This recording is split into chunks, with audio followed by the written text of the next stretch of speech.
Mataji.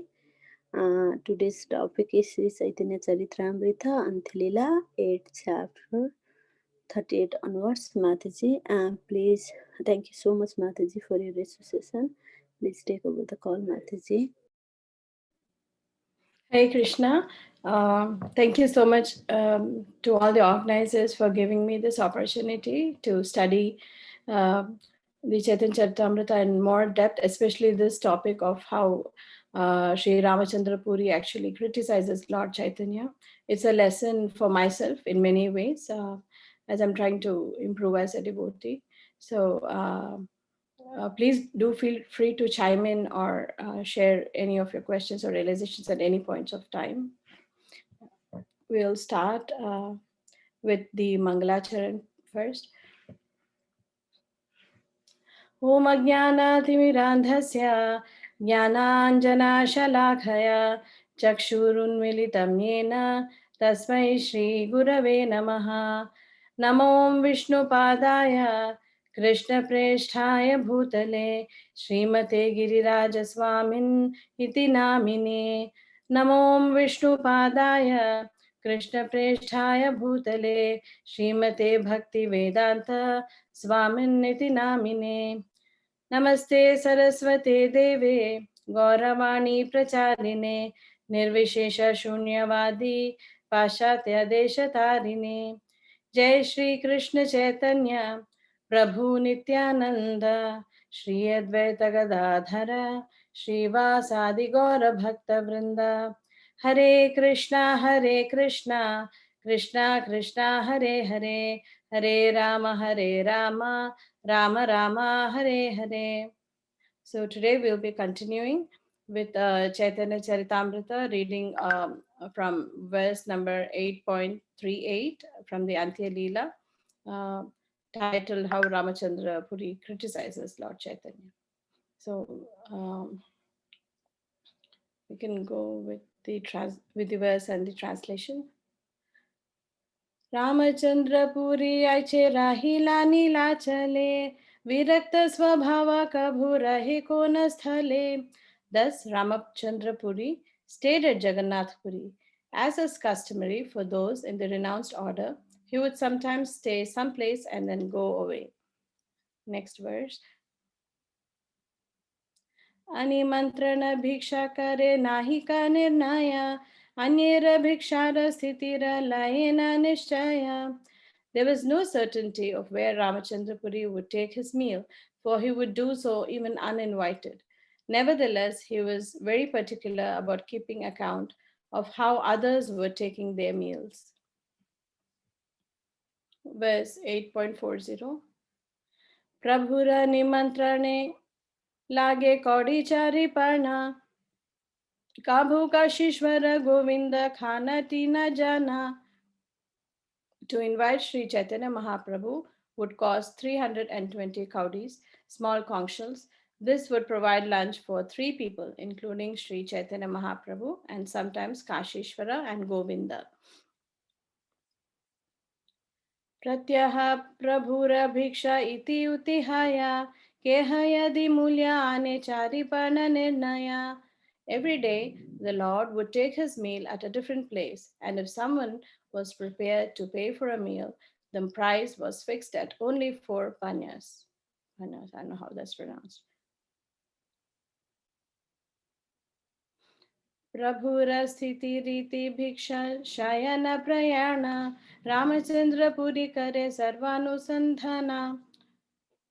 Ramachandra Puri concerned himself with gathering all sorts of information about how Sri Chaitanya Mahaprabhu was situated, including his regulative principles, his lunch, his sleep, and his movements. Next verse. Prabhu Rayata ke guna sparshite narila chidra chahe bule kanha chidra na paila. Because Ramachandra Puri was interested only in finding faults, he could not understand the transcendental qualities of Sri Chaitanya Mahaprabhu. His only concern was finding faults, but still he could not find any. Actually, I'll stop here and perhaps continue with the later verses at a later point of time from 8.44, depending on the time. Um, yeah. So just a brief, recap of what we had seen earlier. We saw that how Madhavendra Puri actually chastises Ramachandra Puri, and in one sense, kind of disowns him, because he says, just go away from me, because Ramachandra Puri was so critical of Sri Madhavendra Puri's mood of separation from Lord Krishna. And the famous verse, as Kirtida Mataji was explaining in the previous session, he just couldn't understand the mood of his spiritual master. And the reason that is cited in the Chaitanya Charitamrita is because he got into Mayavadi association, and that is why he was, even trying to find fault with his own Guru Maharaj. Like, because he was with Mayavadis, he couldn't understand that personal mood of separation. For him, he in fact criticized his Guru Maharaj, saying that you should be happy in the bliss of Brahman. How come you're just, lamenting and crying like like a mundane, in a mundane way, So Ramachandra Puri thought that the expressions, of separation from his Guru Maharaj were actually on the mundane level, on a material platform. He couldn't understand uh, this actually, this very, very great, profound, and jewel of the love of Krishna, or prema in the mood of separation, which is the highest, like the form of love which we can actually see in the spiritual world. So it is in the mood of separation. So we see in the earlier verses that Krishnaraj Kaviraj Goswami has described Madhavendra Puri as a Jagat Guru, like a Jagat Guru. That's such a big title given to him. Like, he's the spiritual master for the whole world. And so that's no ordinary title. The author is giving such a title to Madhavendra Puri. And our acharyas, in our line, in the Sampradaya, say why he's the Jagat Guru.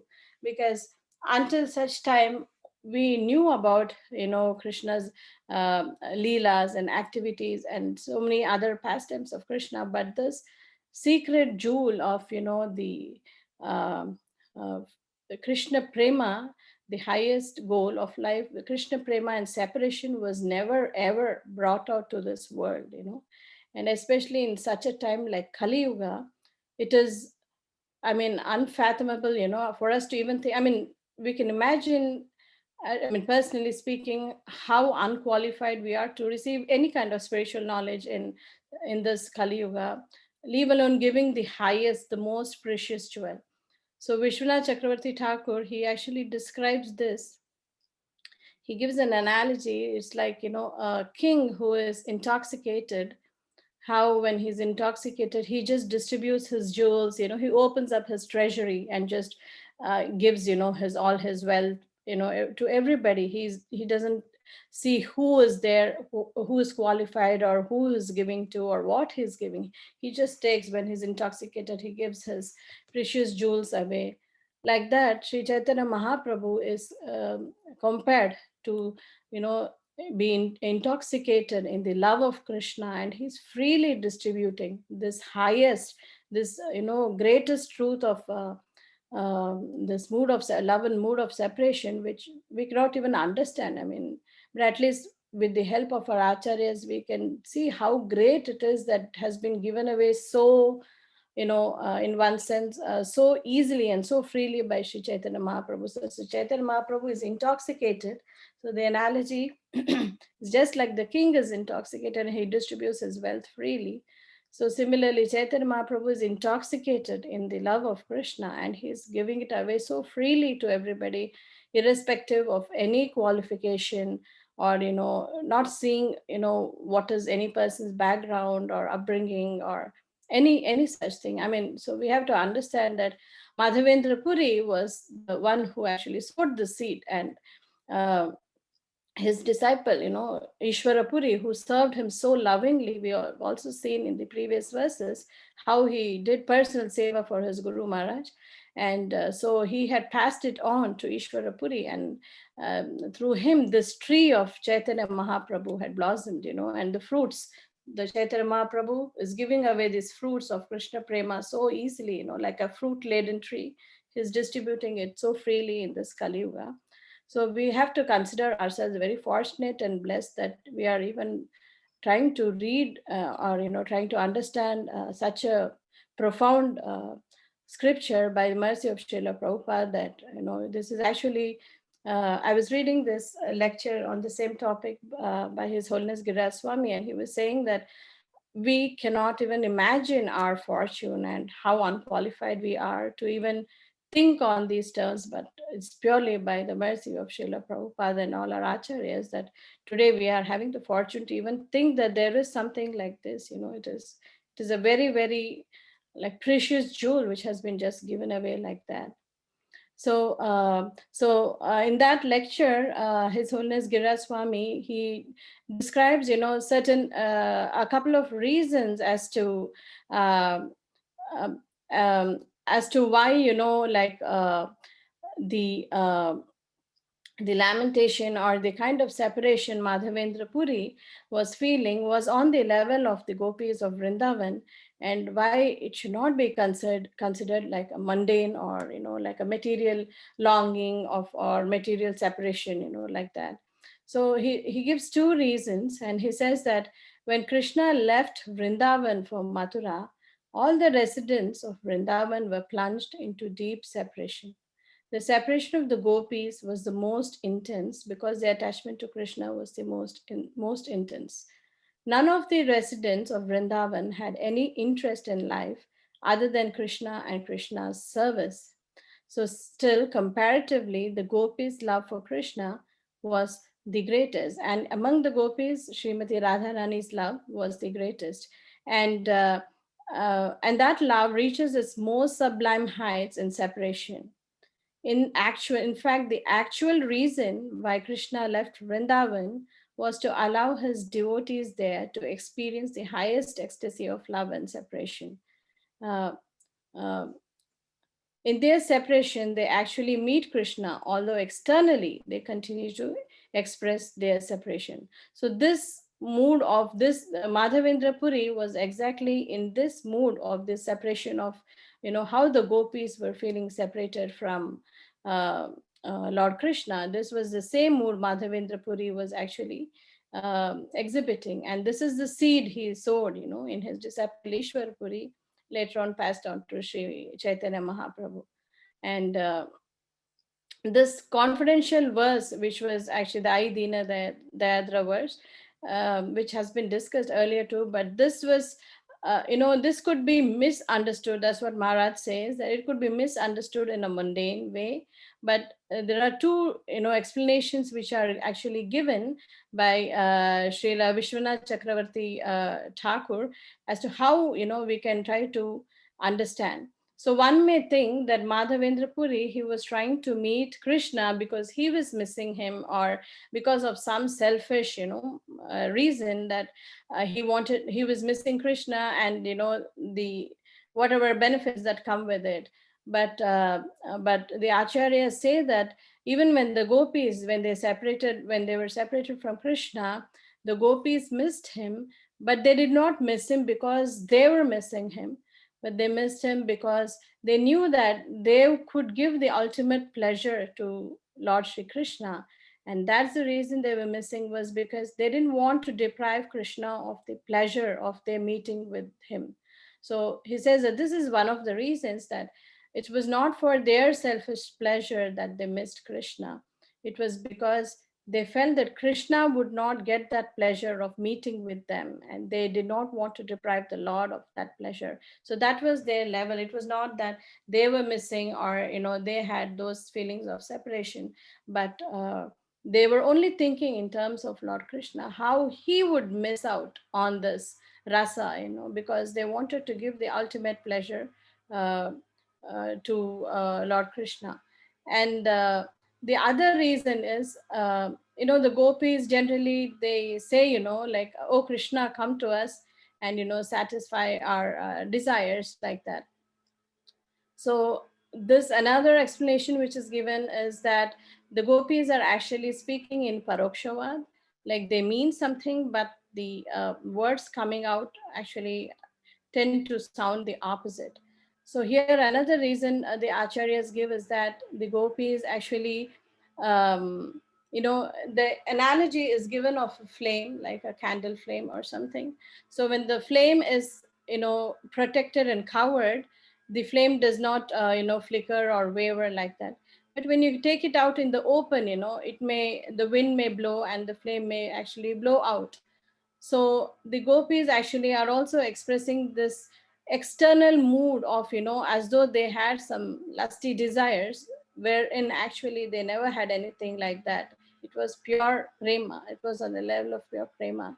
So but internally they were actually hiding this real prema inside, though externally, they portrayed such emotions like that, but internally they wanted to hide, because this, like we discussed earlier too, this love and separation is a big precious jewel, which is actually so confidential, and it ought to be discussed only among devotees. And so these are two of the reasons, which were discussed by Maharaj in his class, as to why this, should not be considered on a mundane level. The kind of separation Madhavendra Puri actually exhibited is not on a mundane level, but it is on the level of the gopis.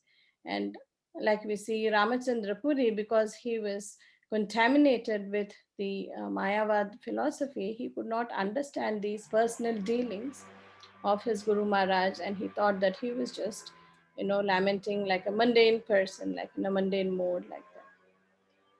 So these are just, with that we can move on. So uh, later on we see that Ramachandra Puri, he stayed put there in Puri, and he was actually trying to observe all the activities of Sri Chaitanya Mahaprabhu, and trying to see where he can actually find fault.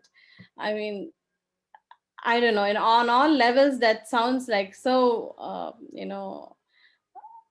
I mean, unthinkable to me that a person would, do such a thing, like waste time and trying to think and see others' activities, and, uh, trying to point faults at, what can be, where he can try and pick any fault in Sri Chaitanya Mahaprabhu's lifestyle or character. We saw like so many things. He was noting down the times where he ate, where he slept, what he did throughout the day. I mean, trying to get into the nitty gritty of all of Sri Chaitanya Mahaprabhu's activities. So, in general, we can see that there could be many reasons, like why we as humans would actually find faults or try to criticize others.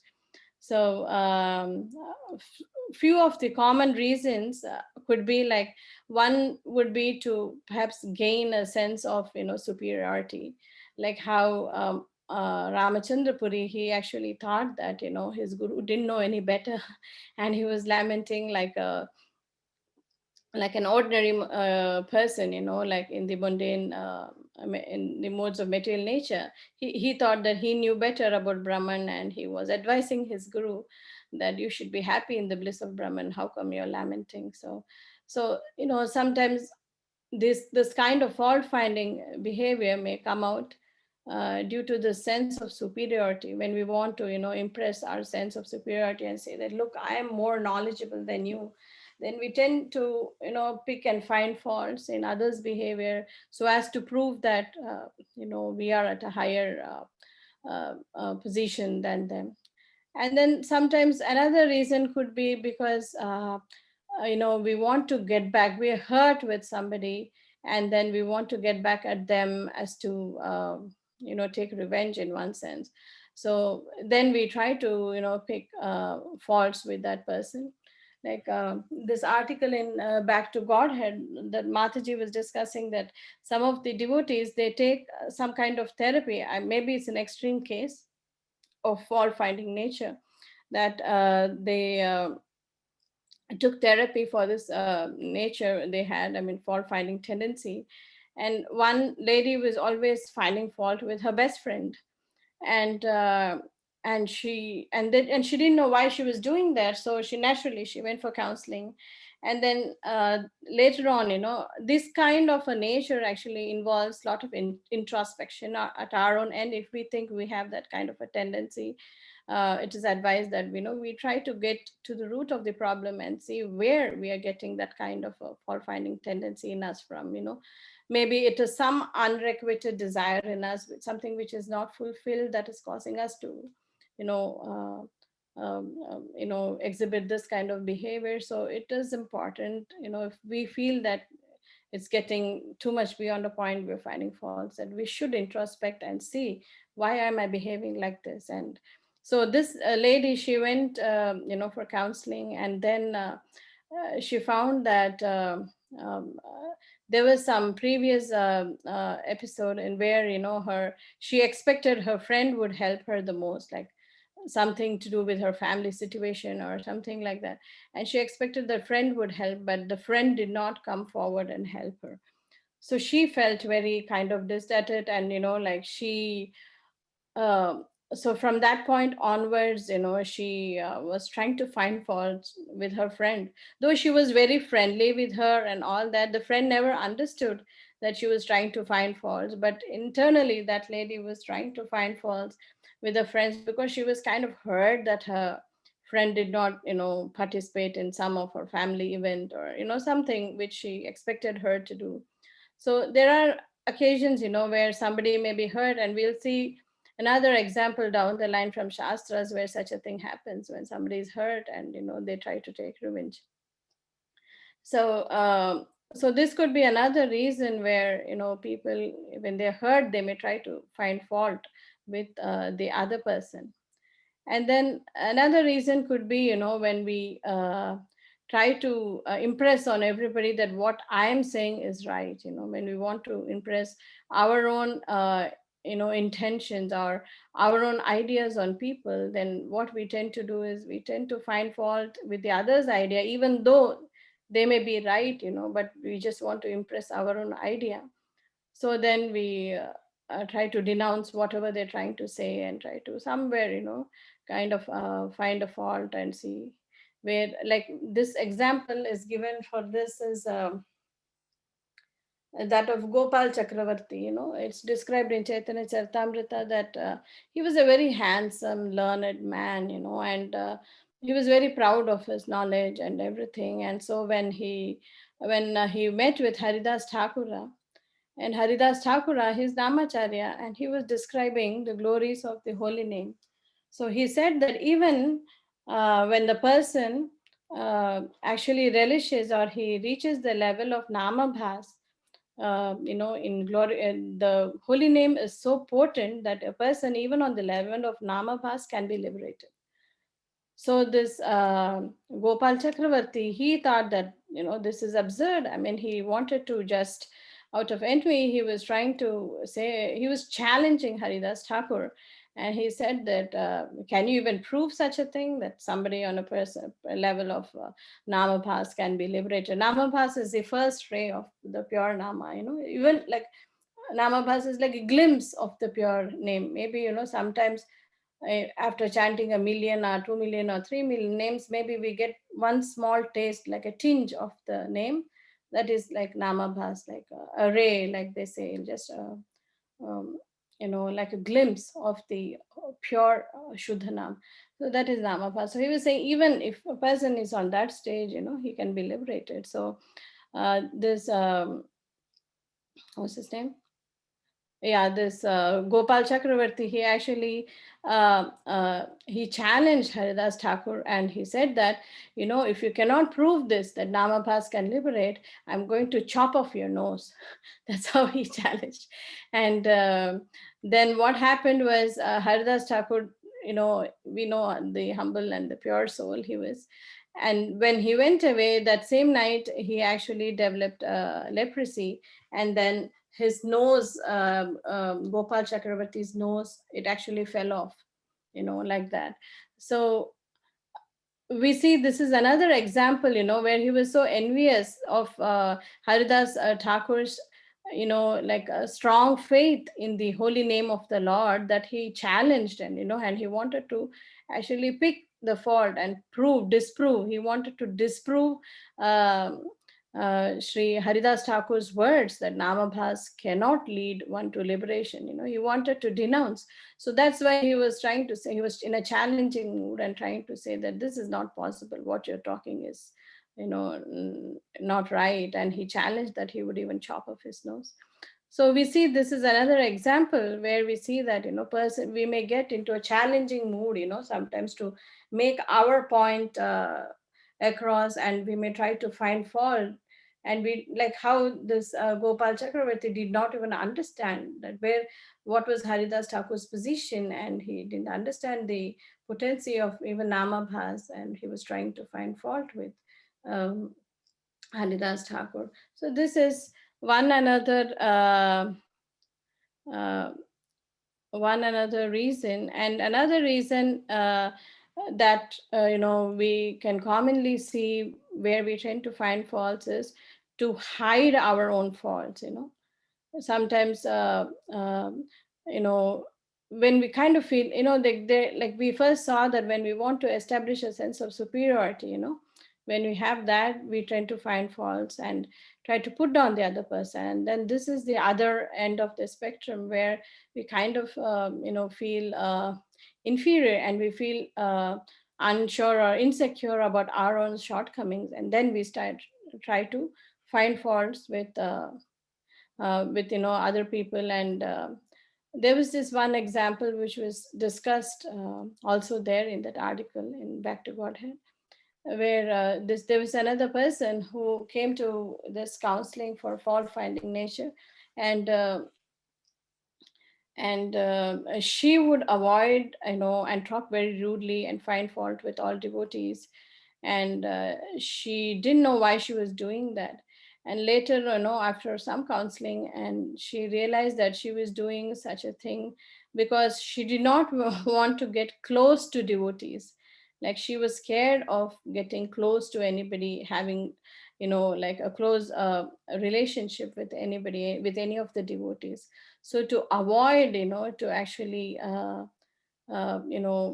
she put this fault finding nature of hers like a barrier between her and the devotees. So she would find fault for every small thing, so that nobody would come close to her. So she was afraid for some reason of making relationships with devotees, or maybe she had a social fear or something like that. And so to hide their shortcoming, she was trying to find fault with all the devotees. But later she realized, so from what we understand from all this is there could be several reasons, why we tend to find fault with others.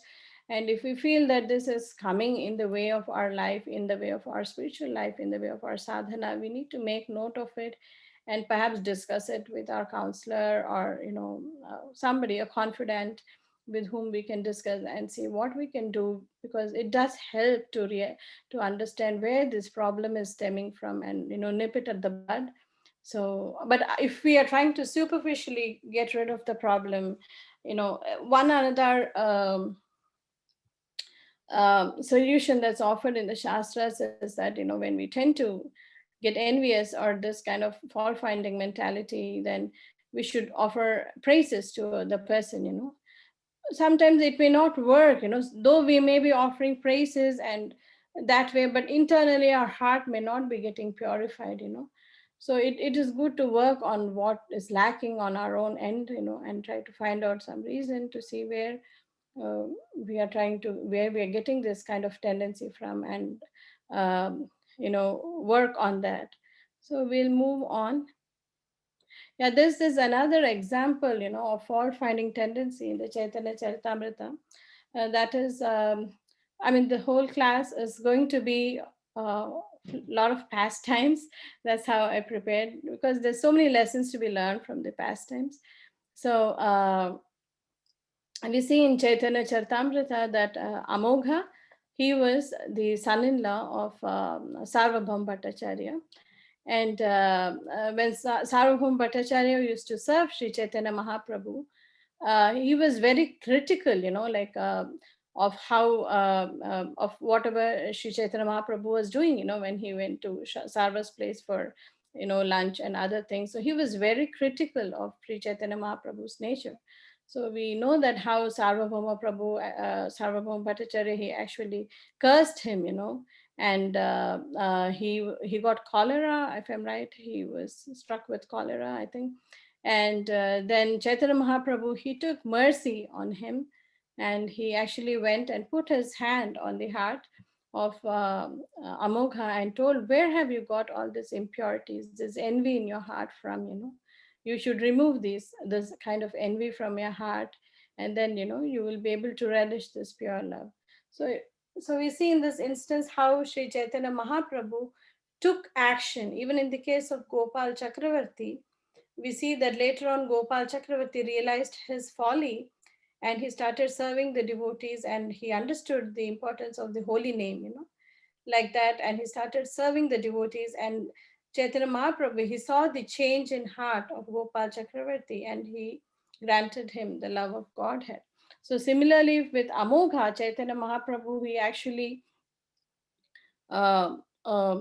he went and touched him, and by that he got purified, uh, uh, and he, understood the who Sri Chaitanya Mahaprabhu was and what is, the whole thing about. So Amogha got lucky that way, Gopal Chakravarti got lucky that way. But with Ramachandra Puri, uh, Chaitanya Mahaprabhu, it is described later that sometimes he would, many times Chaitanya Mahaprabhu would look at him on the level of his guru, because he was his Ishwar Puri's god brother. So he looked at him at the level of guru, and he, kept quiet. He never commented on what Ramachandra Puri, though he knew that he was a blasphemer by nature. Lord Sri Chaitanya Mahaprabhu never commented. He gave that kind of respect, because he was following the varnashram, and he was giving that kind of respect. So he was maintaining like an indifferent stand towards Ramachandra Puri, which is actually not good for him. We see that, when the Lord chastises, like how he did with Gopal Chakravarti, their reaction was immediate. The same thing with Amogha, right? He suffered, but then in the end, that suffering, it turned out positive, because they got the mercy of Sri Chaitanya Mahaprabhu. But with Ramachandra Puri, he did not get, because the Lord was indifferent to his nature. He didn't think much of it to correct him. So externally, many times we may see that I have been at that end too. The guru may chastise us and try to correct us, and we may feel kind of, like uh, upset that why me, why not others, why am I at this receiving end, like that. But it is a special mercy of the guru when we are in that situation, when he chastises us, that it is extra special mercy than even, talking in, in the regular way, in the normal way. But the guru chastises, it's extra mercy, because he's going to give a big award at the end. So that's how we are seeing from these examples, that how, externally it may look like chastisement, and why am I being singled out, and oh my god, I got big sauce from the guru, like that. But it is actually extra special mercy, and that's the mood as devotees. We should be taking this. And so devotees, when it comes to fault finding, there's very nice examples given of Yudhishthira Maharaj.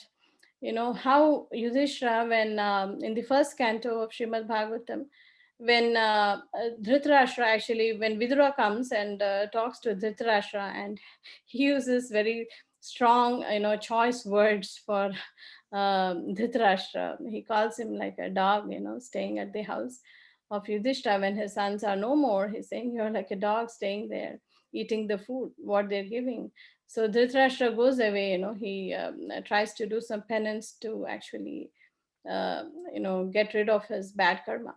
So he goes, so Dhritarashtra and his wife, they all leave, to the Himalayas or somewhere north. And then Yudhishthira comes in and sees that his uncle is missing. So the first thought, as a devotee, we can see his nature. The first thought that comes to him is like, oh, this is my own uncle. He took care of us when my dad was no more. he fed us, he took care of us, he gave us all the facilities to live in. What wrong I have committed? I mean, how, like as it is, they were feeling very bad. We have read in Bhagavatam that how Yudhishthira was feeling very dejected at, after at the end of the battle, and Bhishma Dev was trying to instruct him, give him instructions and things like that. So he was feeling all the more morose, like what have I done, like what mistake I have done that my uncle has suddenly left, the palace, and he is gone somewhere. And he was in, cursing himself, like he was telling, I've been such a bad person, fighting a war with my own uncle who took care of me. So though, he was the one who was wrong, the Pandavas were wronged by Dhritarashtra and Duryodhana. They were not even given, all they asked for is like 5 small villages, that's all they asked for. But the Duryodhan was not even ready to give that. As a Kshatriya, their dharma is to rule, right? So all Krishna asked was for 5 small villages, which was also refused by Duryodhana, which is what resulted in the war. But still, Yudhishthira, being a devotee, he thinks he's at fault that he did not take care of his uncle, and he was actually cursing himself that why my uncle suddenly left this palace. So that is how a devotee is, rather than finding fault with the other person, they think that they're at fault, and they try to see what wrong they have done, even though the situation they may not have done anything at all. But devotee's mood is such, so humble. That's what we learn. And there's another nice anecdote of how Lord Krishna sends out Duryodhan and Yudhishthira and tells them that you go out, in the city, and let me know if you find somebody who is better than you, like that. So when Duryodhana, they both go out, and when Duryodhana comes back to Lord Krishna, and he says that, oh, I went all around the town, but definitely I never found even one person better than me, like that.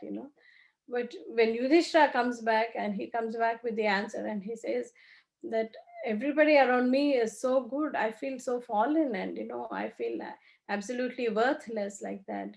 So like that is another you know pastime which actually shows the difference between the mood of a demon and that of a devotee.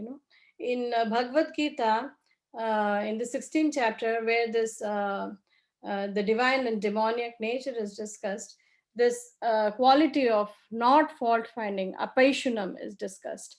Apaishunam is the word for in Sanskrit for the quality of not finding faults with anybody.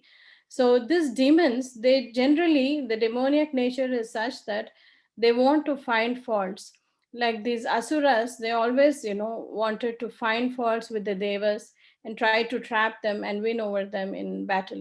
Like their mind is always working in that way. Like even if we saw the case of Hiranyakashipu, or so many other demons, even Vritrasura, when he gets a boon, he wants to test it out on Shiva himself. So these demons are such ungrades that their mood is such that they want to find faults and try to destroy the other person, like that. But the divine nature, like especially the nature of devotee is apassionam, where they don't find these faults. They don't find faults with anybody, but on the contrary, they actually tend to put the blame on themselves and think that they're responsible if something bad happens. So that is the lesson we learned. I just wanted to touch upon two other pastimes. Not, it will not take too much time. These are also from the Srimad Bhagavatam. One is in the sixth canto of Srimad Bhagavatam. Prabhupada says that Daksha was an expert. Daksha, the name itself means expert. So he was a very highly qualified Brahmana, like that, and very, very learned, very good looking, and all that. And but he had this very bad quality. He was that much expert at fault finding too. And that's what the Bhagavatam says. He was an expert at fault finding too. So who did he find faults with? With Lord Shiva himself. Shiva is Ashutosh. He is so merciful, and he is such a kind person, like such a great devotee of the Lord. And Daksha, he was so envious, and he wanted to establish his superiority, that he would find faults with such a great personality as Shiva himself. So I just want to read a few verses from the Srimad Bhagavatam to emphasize this point. It's actually good reading. So this is from the fourth canto, chapter 3, 16 onwards. Um, so when Sati, Shiva's wife, she wanted to, I mean, he was having this big yajna, and Sati wanted to go there to, but her father had not invited her. So at that time, Lord Shiva, he advises Sati, in this way. That's what this verse talks from. The great Lord replied, this is Lord Shiva speaking to Sati. My dear beautiful wife, you have said that one may go to a friend's house without being invited, and that is true, provided such a friend does not find fault with the guest because of bodily identification and thereby become angry towards him. Although the six qualities, education, austerity, wealth, beauty, youth, and heritage, are far highly elevated, one who is proud of possessing them becomes blind, and thus he loses good sense and cannot appreciate the glories of great personalities. One should not go to anyone's house, even on the consideration of his being a relative or a friend, when the man is disturbed in his mind and looks upon the guest with raised eyebrows and eyes. So this is the advice he gives to Sati. Sati, nevertheless, she says that she takes it as a pretext, like to meet her sisters and her family, and she takes off actually to her father's place. And there, she is insulted all the more by her father, and we know how she lights up a fire and goes into it like that, and she burns herself, because she couldn't bear the insult that was actually meted out to her husband by her father. So let me just continue. This is from, I skipped a few verses. This is from uh, chapter 2, canto 4, chapter 2, verse 7 onwards. So let us see what Daksha had actually done, that Lord Shiva is speaking these words, as to how he was finding faults with Lord Shiva's good nature. So this is described in the chapter 2. Daksha was adequately welcomed by the president of the great assembly, Lord Brahma.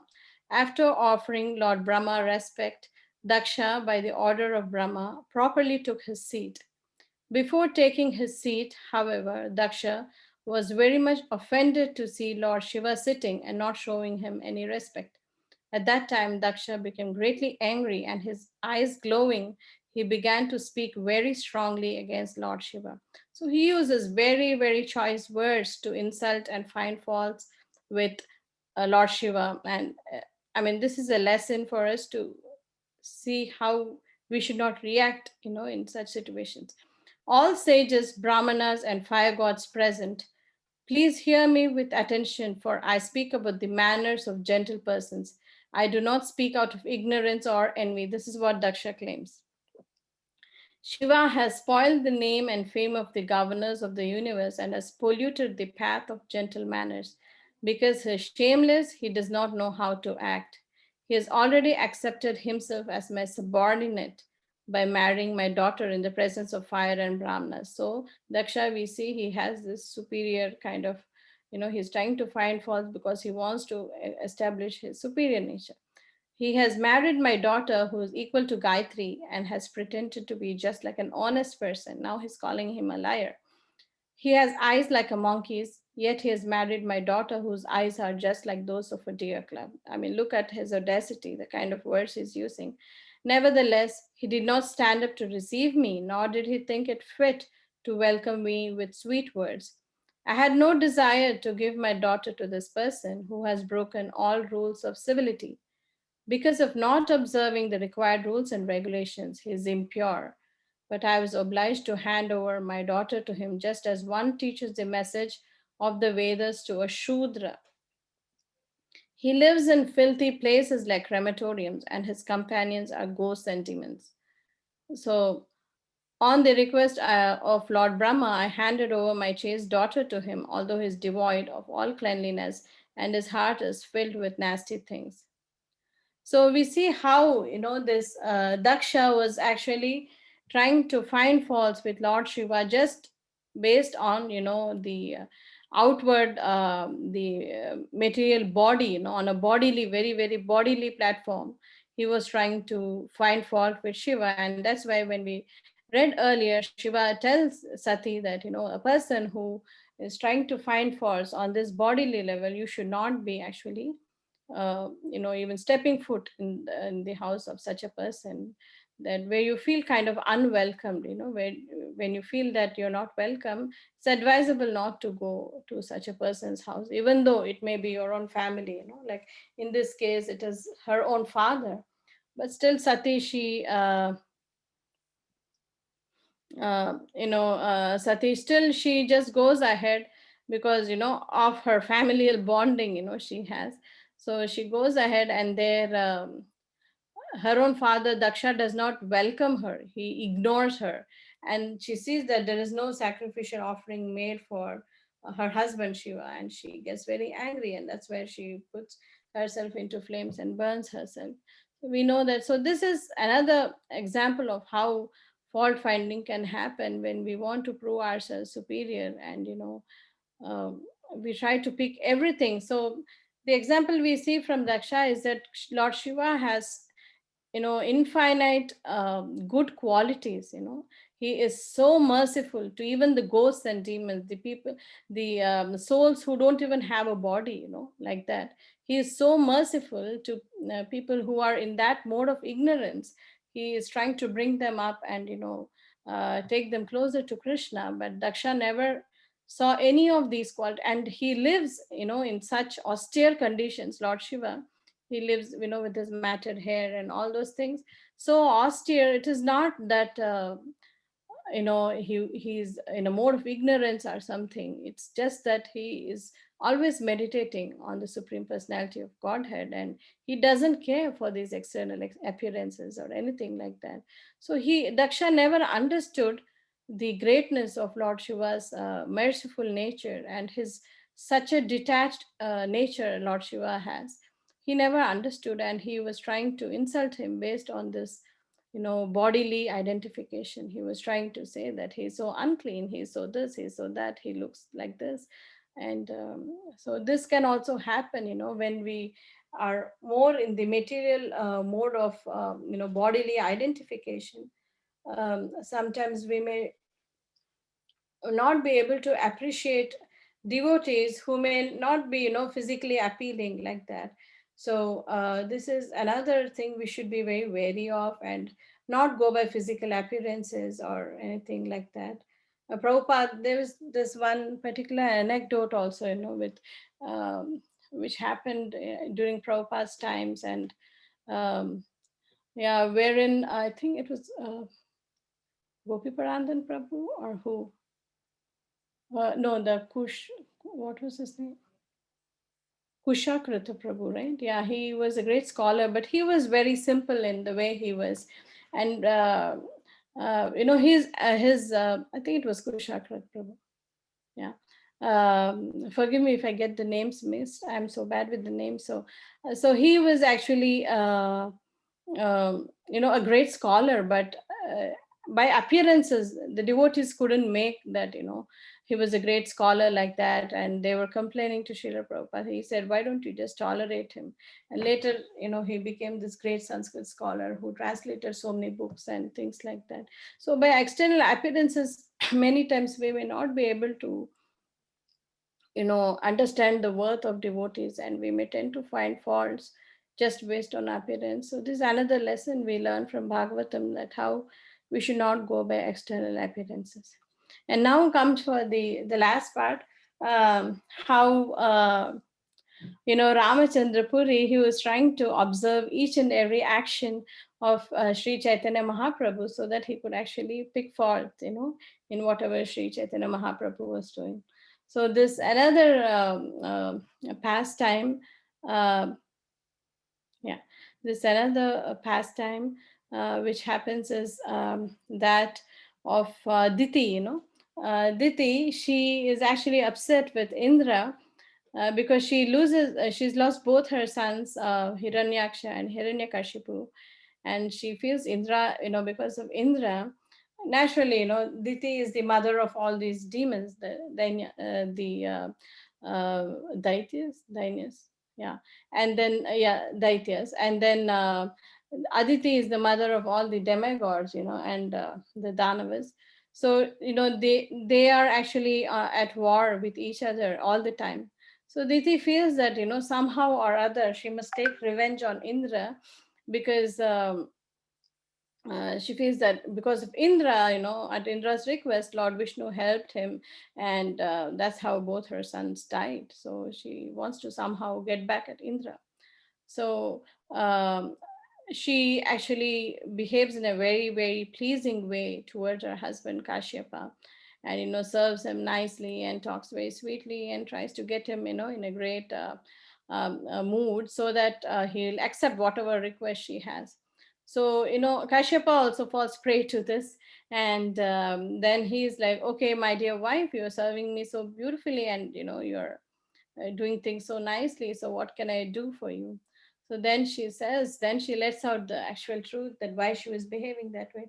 And she tells that I want a son who is immortal and who can actually kill Indra. This is my desire. So I want a son from you, who is immortal and can kill Indra. So at this, Kashyapa is like, oh my God, what did I fall into? I should never have trusted this woman. See, just because I trusted and I, got swayed by her sweet actions and sweet words, now I have to now fulfill this desire, which, he doesn't want to do, because he knows it's not right. And so then he tells his wife that, I mean, what did I do? Why did I even come into your words? I mean, that was so wrong on my part. And he tells his wife that, okay, you know, you can have a son, but you have to perform certain, a lot of austerities and things like that. This Pumsavana, ceremony, or like that it's called, like it's a big austerity, like a yajna or a sacrifice which you do, to beget. Um, like if a person wants, like her, in the case of Diti, she wanted a very strong, powerful son. So you can do that for those reasons, or you can do it for wealth, fame, or the good health of the family. So this sacrifice is actually described in great length over two chapters in Srimad Bhagavatam. Like that, it's because the sacrifice is so potent, but at the same time it is very austere, because one has to follow a lot of rules and regulations, and be up on time in terms of time standard, cleanliness standards and virtues, behavior and things like that. They have to be like totally up there to even only then they can do this fast or this kind of an austerity. So let me just read out a few details of what this austerity involves, and we'll go to the actual crux of it. Kashyapa Muni said, my dear wife, this is from the sixth canto, chapter 18, verse 47 onwards.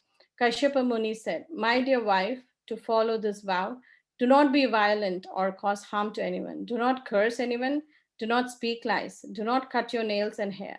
And do not touch impure things like skulls and bones. And then he says, my dear wife, never enter the water while bathing. Never be angry, and do not even speak or associate with wicked people. Never wear clothes that have not been properly washed, and do not put on a garland that has already been worn. Never eat leftover food, never eat prasada offered to goddess Kali, and do not eat anything contaminated by flesh or fish. Do not eat anything brought or touched by Shudra, nor anything seen by a woman in her menstrual period. Do not drink water by joining your palms. I mean, how many times do we do that? After eating, you should not go to the street without having washed your mouth, hands, and feet. You should not go out in the evening or with your hair loose, nor should you go out unless you're properly decorated with ornaments. So these, there's so many several rules, he gives over like about 7 to 8 verses. So and then he says concludingly that if you perform the ceremony called Pumsavana, adhering to the vow with faith for at least 1 year, okay, so she has to do all this for 1 year, you will give birth to a son destined to kill Indra. But if there is any discrepancy in the discharge of this vow, the son will be a friend to Indra. So then what happens? Indra actually, he kind of gets news of this, like how Diti is trying to follow this Pumsavana austerity, she's trying to do the ceremony. And so he is now bent on finding some fault, because it's for a whole period, I mean, a whole period of 1 year, a whole year, that she has to be so vigilant and see that she does not err anywhere. Like there are so many rules I just read out, but two or three, there are so many other rules which go, and this is also described in the next chapter. Two extra rules have been described, what needs to be done for the sacrifice, like that. So um, so Indra, he came to know that that she's planning to give birth to a son who's going to kill him. So this Indra, he went, and because Diti is his aunt, right? So he went, and he very faithfully he keeps serving her very nicely. He does everything for her, and actually in his mind he's waiting to see where this Diti will commit one small mistake, and then he will take the chance and kill the baby, like that. So he's just waiting for this moment, and he very faithfully keeps serving, serving, serving. And then it's been such a long time. Indra kind of loses hope. He thinks this lady is never going to commit any mistake. At this rate, I'm going to die for sure. And then one day, in the evening, this Diti, during that Sandhya time, she actually feels so tired because of all these austerities and everything, and she falls asleep. And now Indra takes the chance and says, okay, she has broken her, the rules. One of the rules is broken. So now what he does, he enters into the womb. This Indra, he has a lot of mystic potencies. So Prabhupada describes that with this potency called anima, where he can become very small, and he enters into the womb of Diti, and with his Vajra, with the thunderbolt, he actually chops the embryo, the baby, into 7 pieces. And but then what happens was, the babies, he thinks that he has chopped the embryo, but actually 7 different babies are formed. And then Indra is very surprised, and I mean, what's happening? And and then again, what he does, he chops each of these 7 babies into 7 more. So now there are like 49 different babies, and Indra is like, oh my god, I thought I'm going to kill them, but now instead there are 49 babies there. So he was like, then he realizes his mistake, and he sees that his aunt Diti, she actually has performed so much austerity for 1 year, almost towards the end actually. So and she has pleased Lord Vishnu so much, she has pleased Krishna so much, that these children, he is not able to kill them at all. On the contrary, they were multiplying. So these were none other than the 49 roots. So when Diti, she comes to consciousness, and she realizes, when she gives birth, she sees that there's not one baby, but there's 49, and she's like surprised. And she sees that all these marus, they actually beg to Indra and say, why are you trying to kill us? We are just being your friends, like that. So like how Kashyapa had told, right? Like, if you do not follow the vow properly, those sons which you will have will be actually become friends of Indra. So when Diti sees this, she's surprised to see that she has 49 sons, not one, but 49, and all of them are so friendly with Indra, I mean, how come then she tells Indra, tell me the truth now, don't lie to me and tell me what happened. So at that time, so by this time, because of doing all these austerities which her husband suggested, Diti is also reformed, and she doesn't have any more malice towards Indra. And she understands, like, what is Indra's position, and she, all those that mood of revenge and all that is gone. Those tendencies are gone because of such heavy, heavy duty Pumsavana sacrifice she has performed. So so Indra also, he realizes his folly, and he falls at the feet of his aunt, and he begs forgiveness, and he explains what actually happened, how he tried to kill her son, but then understood later that his aunt had done so much of devotional service and so much sacrifice and pleased Lord that these godlike sons were born to her, the Maruts who were very friendly with Indra. So Diti also realizes this towards the end, and she speaks loving words to Indra. So we understand from this that how Indra, he was sitting and trying to watch where his aunt would go wrong, so that he can accomplish what he wanted to, because he was afraid of losing his superior position at that point of time. So he was just waiting and trying to serve. So similarly, this Ramachandra Puri, we see he's also trying there, and he's trying to see where I can find the fault. And also examples are given, so many examples are given on this topic all over our scriptures, like how Kamsa was also, he was keeping every account, every detail of what Krishna was doing, and uh, uh, you know um, how he could try and kill him, where he could try and kill him, and he sends out so many demons, to try to kill Krishna like that. So Kamsa was also doing the same thing, and we see Ramachandra Puri also is trying to find faults. We'll continue with the last few verses and then we will stop, I think, if that's okay. Yeah, and this is chapter 8. Yeah, we were at verse 42 or 43. um yeah, 43 onwards. Yeah. Yeah, I'll just do, I wanted to do until 49. So, प्रभुरयत के गुण स्पर्शित नारीला, छिद्र चाही भूले कान्हा छिद्र ना पाईला. Because Ramachandra Puri, okay, sorry. Ramachandra Puri was interested only in finding faults. He could not understand the transcendental qualities of Sri Chaitanya Mahaprabhu. His only concern was finding faults, but still he could not find any. This is verse 43, I just read. Next is 44, 8.44 CC Antya.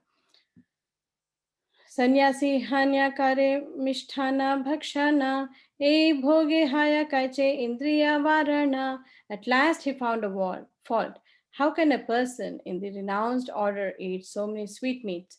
He said, if one eats sweets, controlling the senses is very difficult. 8.45. ए निंदा करी कहे सर्वलोक स्थाने, प्रभु रे देखीते हा अवश्य आई से प्रतिदीने. In this way, Ramachandra Puri blasphemed Sri Chaitanya Mahaprabhu before everyone, but nevertheless he would regularly come to see the Lord every day. 8.46. प्रभु गुरु बुद्धि करे न संभ्रम सम्मान, तेन्हो छिद्र चाहे बुले ए तारा कामा. When they met the Lord, when they met, the Lord would offer him respectful obeisances, considering him a god brother of his spiritual master. Ramachandra Puri's business, however, was to search for faults in the Lord. 8.47, we just have two more verses. यत निंदा करे ताहा प्रभु सब जाने, तथापि आदर करे बड़ाई संभ्रमे. Sri Chaitanya Mahaprabhu knew that Ramachandra Puri was criticizing him before everyone, but whenever Ramachandra Puri came to see him, the Lord offered him respects with great attention. 8.48. एक दिन प्रातः काले आइला प्रभुर घरा, पिपीलिका देखी किचु कहे न Uttara. Pipilika means ants. One day Ramachandra Puri came in the morning to the abode of Sri Chaitanya Mahaprabhu. Seeing many ants, he said something to criticize the Lord. And the last verse for today. रात्रावत्र ऐक्षवम् आसीत्तेन पिपीलिका सञ्चरन्ति अहो विरक्तानां सन्यासिनामियमिन्द्रियलालसेति ब्रुवन्नुत्थाय गतः. Last night there was sugar candy here, he said. Therefore ants are wandering about. Alas, this renounced sannyasi is attached to such sense gratification. After speaking in this way, he got up and left. So we see how, he's been hawk-eyed, looking for some fault. He saw some ants, he just assumed that Sri Chaitanya Mahaprabhu was actually eating a lot of sweets. But the ants just happened to be there, and it will be discussed in the following verses what happens and how wrong he was to heap such kind of faults or defects in Chaitanya Mahaprabhu. So he was doing it out of so much envy that he was trying to find fault somehow or rather in the impeccable nature of Sri Chaitanya Mahaprabhu. And some ants happened to be wandering there, but he very schemingly concluded that because Chaitanya Mahaprabhu was eating a lot of sweets, there were so many ants around. So this is the fault finding nature. It's kind of a demoniac quality a person has, and we should try and avoid this kind of nature. Try to at least introspect if we have such a nature as to why we're doing so many things, and and see how we can rectify and try not to do such things. So I would like to stop here, and again I wish to thank the organizers for giving me an opportunity, because with so many pastimes it was a very purifying lesson for myself too, in how I can understand the subject matter of fault finding. So thank you so much. Hare Krishna. Very well, Sakari Mataji. Thank you so much for walking us through this very beautiful section with so many lovely stories from the Bhagavatam. It was very nice to hear and apply the messages from the stories of Daksha and then Indra and the Maruts and so on. Thank you so much for this very detailed explanation and analysis. It was very helpful. Thank you, Mataji. Hare Krishna. Thank you, Preeti, for giving me the opportunity. Hare Krishna. Hare Krishna, Sakari Mataji, what a wonderful class. I should say that, you have not left even a one pastime which doesn't touch upon this fault finding nature. Very, very beautiful. Like how you explore the different pastimes from Srimad Bhagavatam and about Gopal Chakravarti, how he lost his nose. In this pastime, that how Indra was killing, the embryo, and it was into multiplying. That's so hilarious, and it's so good. So thank you, Mataji. Thank you for taking us into so many stories, so many pastimes of Bhagavatam and Chaitanya Charitamrita. So all glories to you. I don't have any question, but really enjoyed listening to various pastimes. And yes, last point that you mentioned, that really struck me, that how if we also, it's the time to introspect in our own self. This is fault finding. This any kind of such kind of anarthas is not just to give classes or not just to find anything anarthas in others, but it's the time to introspect in ourselves, that if we do have such anarthas, then we should look upon it and should try to work on it. So very, very wonderful point, Mataji. Thank you so much. Hare Krishna. Thank you, Kirtana Mataji, for your kind words. All goes to Shiguru and Gauranga. Yeah, I mean, I'm generally so bad at pastimes and stories. Yeah, but I try to make it a point to include as many, pastimes and stories. And I admire, like classes by so many devotees who touch upon so many pastimes. And I always feel, oh my God, why am I not doing that? So I hope today I did some justice to it. So. Oh, Mataji, you did a very good job. So don't worry. Very nice. Thank you. Hare Krishna. Hare Krishna.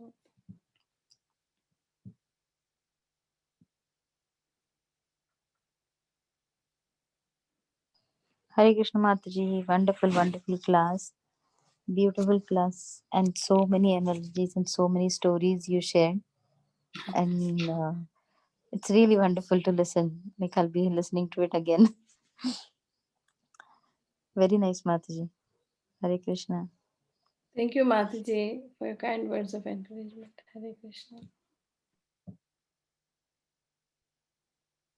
There are actually two more pastimes, but then I'm like, it's going to become an overkill. But there, with other people who can discuss, so it's nice. Yeah, but they are instructive, and so.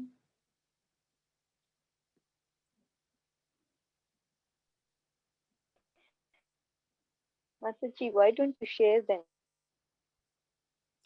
Those one is, of um, how who is it? Yeah, this I'm so bad. One is with Devananda Pandit. One pastime is there, and another one is of Mataji. I'm so sorry. I'm so bad with names. I read those two, but I'm not able to recall that personality. I will look it up, Mataji, and share with you later, if it's okay. I'm not getting the name, of that person.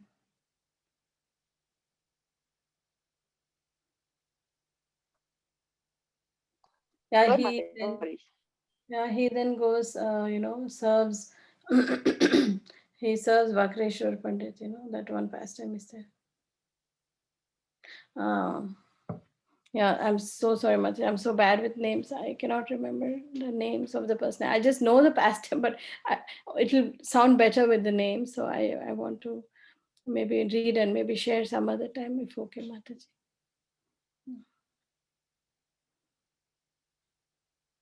Yeah, but there are two other pastimes which I was reading.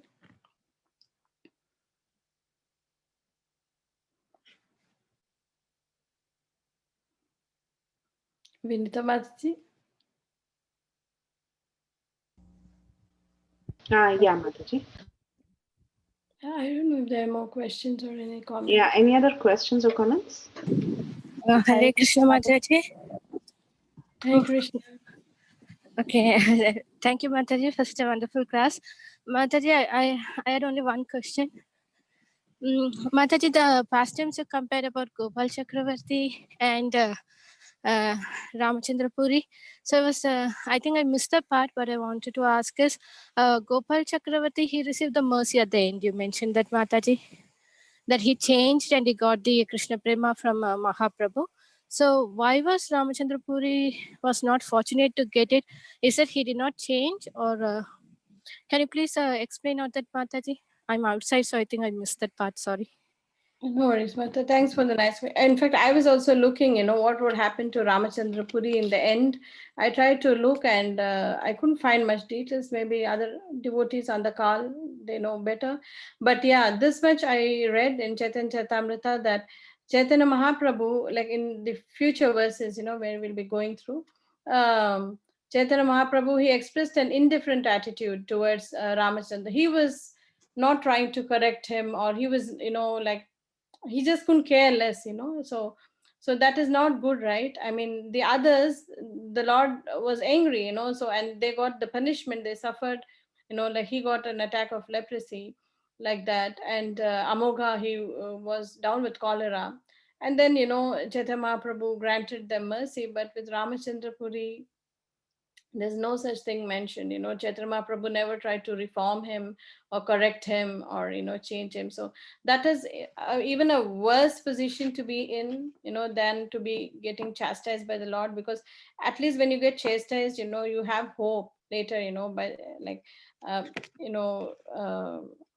you have some hope that you may get the Lord's mercy. Because even that chastisement, when you get there, that means that the Lord has some interest in you, and that's why he's chastising you and trying to reform you. But with Ramachandra Puri, it was not the case. He just left him to be what he was.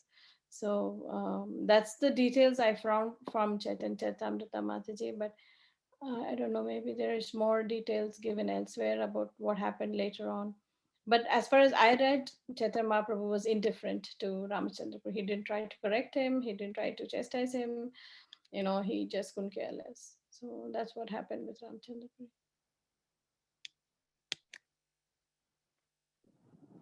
Okay, Mataji, thank you. Because I was thinking like Jadai and Madai, they even heard Nityananda Prabhu, but even Mahaprabhu showed his mercy on them. So I think because Nityananda Prabhu was there in the middle, but here Ramananda Puri, he was even offensing his spiritual master. So we don't know. Like I was trying to understand why Mahaprabhu didn't show that fortunate, or didn't show that mercy on him. Okay, Yeah, I mean, Mataji. it is Yeah. discussed why, it's Lord's will, he would show mercy to some, he may not show. But yeah, Ramachandra Puri was not fortunate to get that mercy. Like you rightly said, Jagai Madhai, I think of the two, again the mix up with the names, I think Madhai took favorably to the chanting. He in fact started liking chanting at the end or something like that. So he won the mercy, and then Jagai got it. But with Ramachandra Puri, there is no hope, because like I said, it's more dangerous when the Lord is indifferent to you. Like they say, right? You may chastise a person, put them down, or treat them lovingly, but if you ignore a person, that hurts them a lot, right? I mean, when we find that somebody is ignoring us, we get more hurt than if the person actually chastises us. At least they're coming and chastising, like that. But ignoring a person can cause a lot of damage. So yeah, he was actually being ignored by Sri Chaitanya Mahaprabhu. Yes, yes, Mataji, I can understand that because parents sometimes they chastise children when they commit some mistake, and it may be hard for the children. But when the parents neglect them or ignore them, it is like so much bad to them than getting chastised. So yes, Mataji, Mataji. the trend is opposite these days. Nowadays, the parents chastise the children give the cold treatment. I've seen Yes, an experience. I mean, I've experienced it. So the children give that cold, like the treatment. That they'll be keeping that face like that the whole day. And I've seen this with so yes, many. Mataji. So And thank you, Mataji, for the wonderful class. Thank you, Hare Krishna. thank you, Mataji, for your Hare wonderful. Krishna, Hare Krishna Mataji, can I share? Can I just give some thought that just came to my mind? Please, Mataji, please go ahead, share. Hare Krishna Mataji, Dandavat Pranams. Thank you for a very nice class. I got to know so many good points. My understanding that it came to me is that Jagai and Madai were under the shelter of Nityananda. There was somebody in between to get the mercy. Again, there were, you said about Amog. Sarvabhaum Bhattacharya was a great devotee. He was there in between Lord Chaitanya and Amog. So there is somebody, some devotee who, kind of begs for mercy on the behalf of that devotee. But I think Ramchandra Puri was away from Madhavendra Puri. There was no guru to take charge and ask for the mercy or forgiveness from the Lord. So I mean that is why he might not have gotten the mercy. That is what I think.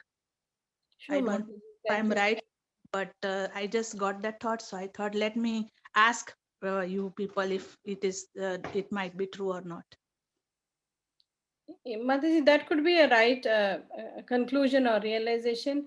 Like you said, he definitely did not get the mercy of his guru. I mean, his guru actually chastised him and told him, just get out, don't even stand in front of my eyes. So, like you say, yeah, the association of a devotee, like, and also, like you rightly said, like um, the way how we can, uh, reform ourselves or try to get over any offenses we commit to devotees is by serving the devotees more. So only by service to devotee can we get in the good books, and Gopal Chakravarti did that. He served devotees, and that's why Chaitanya Mahaprabhu saw his change of heart and then cured him of the leprosy and things like that. So yeah, you're right, Mataji, that it could be a reason, but it's not like obviously stated there, but it could be a good realization, Mataji. Yeah, I remember even Radhika was having a couple of pastimes she wanted to share on the same subject. Radhika, are you on the call? Yes, Mataji. Do So you want thank to you, share? Mataji. Mataji, you did a great job. Really, really enjoyed the class thoroughly with so many things that you have to say and how you connected it with Bhagavatam, Bhagavad Gita, Chaitanya Charitamrita. It's true nectar, Mataji. Early in the morning to listen to your class was fantastic. So Mataji, just on the topic that you were discussing, in the future verses, the conclusion actually says, if a guru rejects him, that is in this case, if Madhavendra Puri rejected him, one has become fallen, that he commits offenses even to the Supreme Lord. Lord Chaitanya, as you rightly mentioned, did not consider Ramachandra Puri's offenses seriously, for he considered him as his guru. However, his character instructed everyone about the result of offending a guru. So there was no hope for him because he offended his guru. And Chaitanya Mahaprabhu, as you see, Madhavendra Puri on the disciplic succession is his guru's guru. So once you offend a guru, there is no hope. So we have to take it very, very seriously and be very careful that we don't offend the guru. And to Amoha's pastime, Mataji, so Sarvabhaum Bhattacharya, he was actually, he was actually feeling very bad for what Amoha had committed. And he even questioned Lord, why did you bring Amoha back to life? Better he had died. And for that, Chaitanya Mahaprabhu, he's saying, Amogha is a child and as good as your son. The father does not take the faults of his son seriously. Now that he has become a Vaishnava, he is offenseless. Be merciful unto him. Sarvabhauma was pacified and he agreed to take his meal after that. So, with this, he's concluding that though one has a haunting past, one can have a promising future if one receives Lord's mercy. Thus, Amoga actually became an unalloyed devotee and admirer of Chaitanya Mahaprabhu. So just wanted to share this. And as you rightly pointed out, Mataji, this, uh, I mean, since we are in the preaching movement, we have to be very careful of our behavior. Behavior is very important for us. And if somebody is trying to point out some mistakes in us, if it is true, then we obviously have to work on correcting it. Because if somebody comes and says to us that we are on fault, that itself is a big thing. It's a good opportunity for us to correct ourselves and mend ourselves rather than just avoiding to say, oh no, I'm good, I'm a fine devotee. Because at the end of the day, only if your fame is, not your fame, but because we are in the preaching movement, and if you're preaching to somebody, they have to listen to you. And for that, your character has to be good. If you're finding fault and if people don't like you for that matter, then they're not going to listen to what you're saying. So it's very important. Gauranga Darshan Prabhu, he always brings this point that we are here for spreading Krishna consciousness, and we should be very careful when it comes to our character building. So that, I just wanted to share that. And Mataji, thank you, Mataji. I don't want to take much of your time, but really, really appreciate it. Dandavats to you. Hare Krishna. Thank you, Radhika, for this nice realization and this nice quotes from Chaitanya Charitamrita. Thank you so much. Hare Krishna. Hare Krishna, Mataji. Mataji, maybe I'm skipping out something. Do you know, is there mentioned in Chaitanya Charitamrita that Gopal Chakravarti got mercy? Because I read he offended Haridas Thakur, right? Yeah. So what I feel is that this, the Hiranya Majumdar and Govardhan Majumdar, they just banished him after that because he was the one who used to come and collect taxes. So I don't remember where it's somewhere mentioned that Gopal Chakravarti got mercy. Yes, Mataji. This actually, I have picked all this from, from Maharaja's classes or BTGs. So I can send you a reference, Mataji. From where I picked all this. Yeah, all Thank these. you. I'm just parroting, Mataji. Yeah. No. Couple of sources and I'm just being a parrot. So I'll send you the reference. Sure. Thank you, Mataji. Thank you so much. Yeah, he goes later and he serves devotees, and that's how okay. Maybe later on don't Chaitanya know that Mahaprabhu meets him later. He's banished, and that's when he gives them the message. Yeah, maybe Not I don't know immediately. that. Immediately he does not get it. Sure, Mataji. Thank you for clarifying that.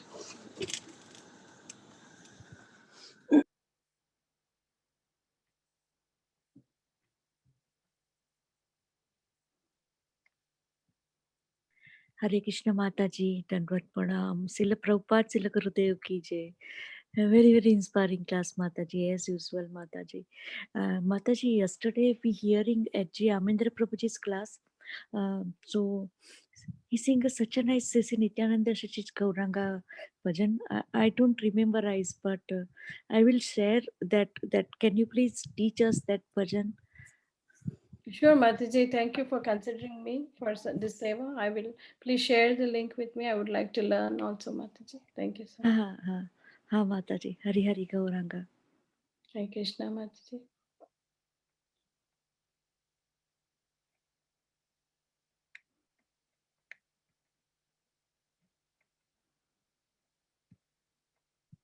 Do we have any other questions or comments?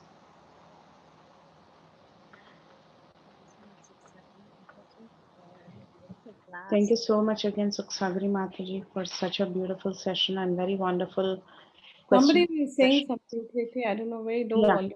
I don't know who. It's me, Mataji. It's Indu.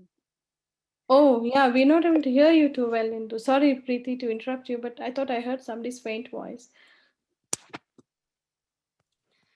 Hare Krishna Mataji, Dandavat Pranam. Thank you so much Now we for can a hear wonderful you. class. Yeah, Yes, yes, yes. I had to switch over. I've been trying for a few times, but it's not working, so that's why.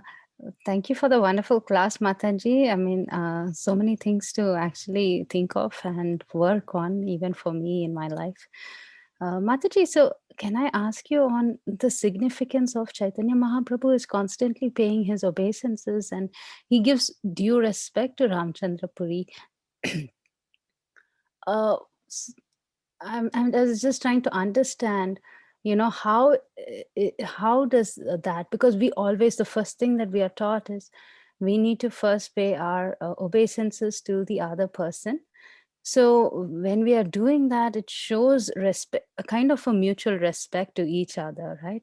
So here Ramchandra Puri also might be respecting Chaitanya Mahaprabhu in some way, or Yeah, like as mentioned, he kept visiting him regularly, you know. yes. I don't know if it is to find faults with him. That's what it looks obvious to me from the verses, that he was visiting him and trying to keep note of everything just to find faults with him.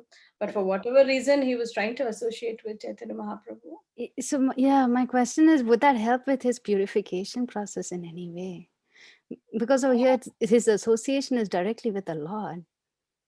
So that was my question. Yeah, the thing is, like I was reading some other details. Like if you take the examples of Shishupala, and Kamsa, they were also in that kind of a negative mood of bhakti, like in one sense, they were trying to plot against Krishna and kill him and, things like that. But what they say is when you have this Mayavad kind of tendency, it gets even worse, like that. Um, you know that Brahman and all those things are even more offensive than actually that negative mood of devotion, which was actually exhibited by Kamsa and Shishupala. So that is still acceptable in, because it's an unfavorable, it's pratikulyana. uh, it's not anukulyana Krishna seva. So it's pratikulya, and in one sense it's okay, but the Mayavad mood, that totally denouncing the personal presence of the Lord, that is even more detrimental. So Ramachandra Puri was caught in that, bad web of that Mayavad, So that was even more offensive than that unfavorable mood of bhakti. That's what I read somewhere. So, Okay. yeah. Thank you so much, Mataji. And thank you for your time because you have been very patiently answering everybody's questions. Thank you so much. Hare Thank you, Krishna. Mataji. I'm just trying to purify myself in the process. Yeah, I'm so sorry, Sita Priti Mataji. I don't remember those personality names. It would sound better with the names and actual pastimes. So I please beg forgiveness that I'm not able to share that two pastimes which I had read.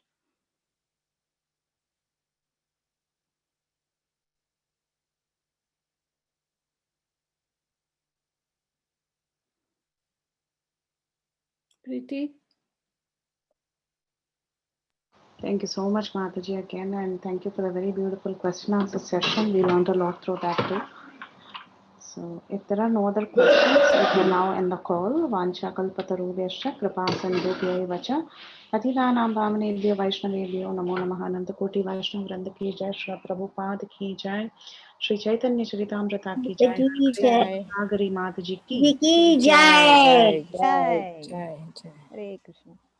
Thank you Thank you, माता जी Mataji. Beautiful Hare class Krishna.